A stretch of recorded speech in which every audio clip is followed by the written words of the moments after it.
हम सुन रहे हैं सुपर अदिति। अदिति का आज कॉलेज में पहला दिन था। उसने इस साल ही फर्स्ट ईयर में एडमिशन लिया।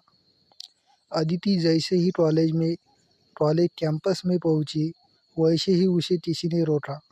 अदिति ने उनकी तरफ देखा तो उसने देखा कि ये उसकी पुराने कॉलेज की क्लासमेट साक्षी थी। उसने अदिति को रोते हुए कहा, डम्बो, क्या तूने भी इस कॉलेज में एडमिशन लिया है? तेरे हिम्मत की तो दाद देनी पड़ेगी। लगता है पुराने कॉलेज में हमसे तुम्हारी खातिरदारी करने में कोई कसर रह गई थी। तू बिल्कुल फिक्र मत कर, यहाँ भी तुम्हारी पूरी खातिरदारी करेंगे। इतना कहकर साक्षी और उसके दोस्त हंसने लगे।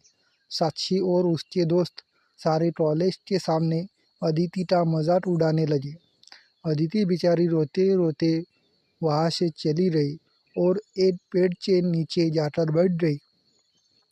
उसने कहा, इन्हें भी इसी कॉलेज में एडमिशन लेना था। साक्षी और उसके दोस्त पुराने कॉलेज में भी अदिति को बहुत परेशान करते थे।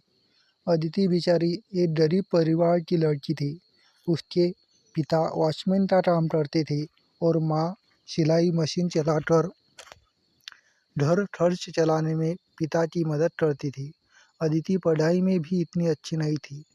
अदिति पेड़ के नीचे से उठकर क्लास में आकर बैठ गई। थोड़ी देर बाद प्रोफेसर खन्ना क्लासरूम में आए। उन्होंने सभी को अपना परिचय दिया और एक एक करके सभी का परिचय लेने लगी। आखिर में अदिति की बारी आई। अदिति अपना परिचय देती, उसके पहले किसी ने कहा, माय नेम इज डम्बो। इतना कहकर सब लोग खिलखिलाकर हंसने लगे। अदिति को बहुत बुरा लगा, पर वो कुछ भी नहीं कर सकती थी। प्रोफेसर ने सभी को चुप बैठने का इशारा किया और उन्होंने क्लास लेना शुरू किया। सभी क्लासेस अटेंड करने के बाद अदिति घर जाने के लिए कॉलेज से निकलने वाली ही थी कि साक्षी और उसके दोस्तों ने फिर उसका रास्ता रोका। साक्षी बेवजह अदिति को परेशान किए जा रही थी। अदिति ने गुस्से में आकर साक्षी को सभी के सामने एक तमाचा जड़ दिया और वहाँ से निकल गई। सभी लोग चौंककर अदिति को जाते हुए देखे जा रहे थे। साक्षी को तो यकीन ही नहीं हो रहा था कि अदिति ने उसे चाटा मारा। साक्षी शहर के एक अमीर परिवार की लड़की थी। आज तक किसी की भी उसे छूने की हिम्मत नहीं हुई और आज अदिति ने सभी के सामने उसे तमाचा मारा।